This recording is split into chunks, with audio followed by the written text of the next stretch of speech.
if you want to win this 4-time Paul McBeth Innova Air Force stamped Team Innova Foil Destroyer, go follow me, Iceberg Dylan, on twitch.tv. That giveaway will be ending in the next few days.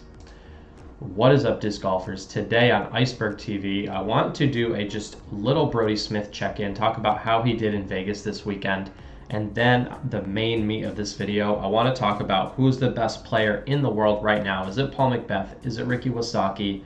Where's Paul at in his career? Where's Ricky at in his career? Let's get this thing underway.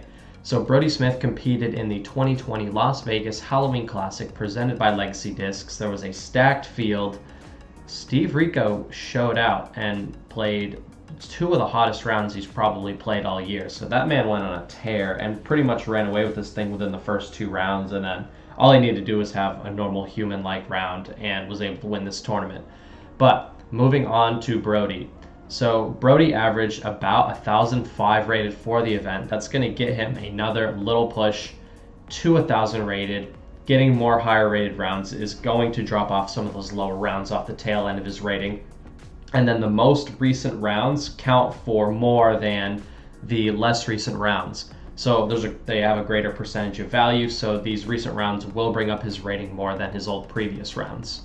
So congratulations to Brodie Smith. I think 4th place is massive. This is a genuine pro event with a legit MPO field. A lot of good players were out here, several thousand rated players.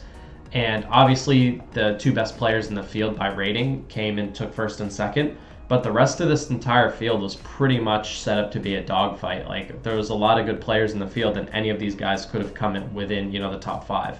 So Brodie Smith, I want people to understand that, like, for a new player, even within their first year, to play in the MPO division and take 4th place at a legit MPO event against legit pros is crazy. So people aren't talking about it yet, and I want to get people talking about it because I think it's absolutely just insane. Honestly, Brodie played crazy good golf and he got rewarded for it, and he took 4th place, and in every tournament we see him play in, he's getting a little bit better. So I think we still need to keep our eyes peeled for Brodie because he's got big things coming. Now, the one thing that I thought was funny is when we play in Australia, there's always like a 50-kilometer-an-hour wind. Pretty much every tournament, it's windy, it's rainy, it's crazy. So then I thought it was funny when he posted this. I normally don't Instagram during tournament rounds, but it is tropical storm winds out here. We're having a great time. Everyone's having a fun time. It's literally not that windy. Like, it's kind of windy.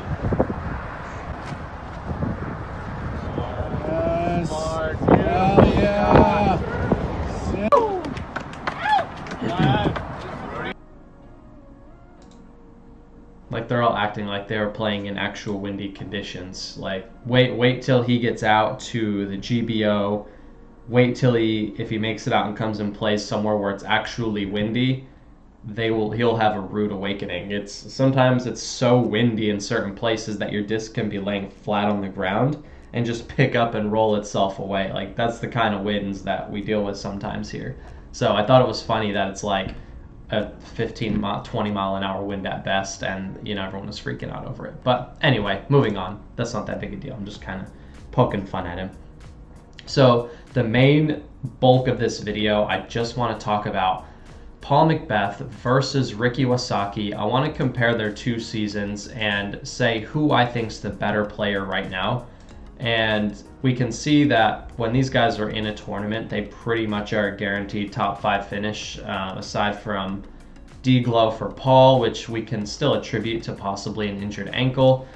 And then Ricky early in the season was still dealing with sort of the Lyme disease stuff. So he finished really badly at Waco, but then he did well at the Dynamic Discs Open, pushed himself, tried to be in the documentary, and then the Preserve, he didn't play well. And then Ricky was a lock for the rest of the season, picking up 2, 3, 4 wins, several 2nd place finishes, a couple of 3rds, and a 5th. So Ricky had an amazing season. Once he got his legs underneath him, he stopped having as many problems with Lyme. He was playing crazy golf, Ricky turned back into a killer again. And we were starting to see glimpses of the Ricky Wysocki that we'd like to see on the Pro Tour. Now, Paul McBeth's year had a little bit of a different story. They had the whole Foundation Disc Golf, collaboration. Paul's taking a bigger hand in running that business, and we weren't sure if it was going to prove to be distracting for him or if it was going to prove to be motivating. And I don't really think it did either. I think Paul played the way that Paul plays, and I think the overall competition is just catching up to him. The younger players are getting better, and the fields are getting deeper. So I just think it's harder to win. Like a few, 5 or 6 years ago, you'd see Paul winning nearly every event. But now Paul's really having to just grind it out to win each event that he wins. And when we compare Paul and Ricky, Paul with Discraft, Ricky with Innova, we all like the rivalry. We all want to compare these guys. Right now, I think that they are dead even, and I know people don't want to hear that. You guys want me to pick a side. I think either if these guys played 10 matches together, one-on-one match play, I think Paul wins 5. I think Ricky wins 5. Like right now, these guys need to prove to myself and to the rest of the world who is the top dog right now. And I cannot wait for next season to see who's going to come out and show us who's the best player and who put in the work in the off season. And I do think one of these two guys is going to come out next season being the best player. They were both playing on, we could say, a wounded knee. Like Paul was playing on that messed up ankle all season. He was going to have to exit the tour early. We weren't sure if we were even going to see Paul after like April, but then the second off season happened and Paul comes back and plays, but obviously that ankle's still not perfect. And then we move on to Ricky. Ricky's dealing with Lyme disease, can't really prepare for the Pro Tour the way that he wanted to. He's posting on Instagram saying he's not doing well. He's in interviews saying he's not doing well. And then we get the second off season and Ricky's just smashing out YouTube content. He's training. He's starting to look fit. He's starting to put some lean muscle back on. He's starting to look like that athletic version of Ricky that we really like to see. And then Ricky comes out and just starts dominating again. First, second, fourth, first, third, second, first, third, fifth. That's insane. And these guys were battling at the Pro Tour Championships. So, I mean, these guys want to beat one another. So, Paul McBeth kind of choked at the DGPT Tour Championships. He had a little bit of a kerfuffle, but we'll put that aside and not worry about it. Both these guys did the same thing. So, moving on from that, I think these guys are dead even right now, and I cannot wait to see who comes in and plays like the GOAT next year. Or will there be a new GOAT? We're going to have to wait and see.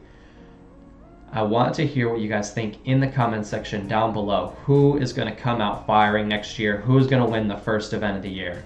I think it's going to be Paul or Ricky. Who do you think it's going to be? If you want to become a patron, click the link in the description below. If you want to check out Iceberg TV merch, the links are down there as well. Thank you for watching. This is Iceberg TV, and take care. Peace.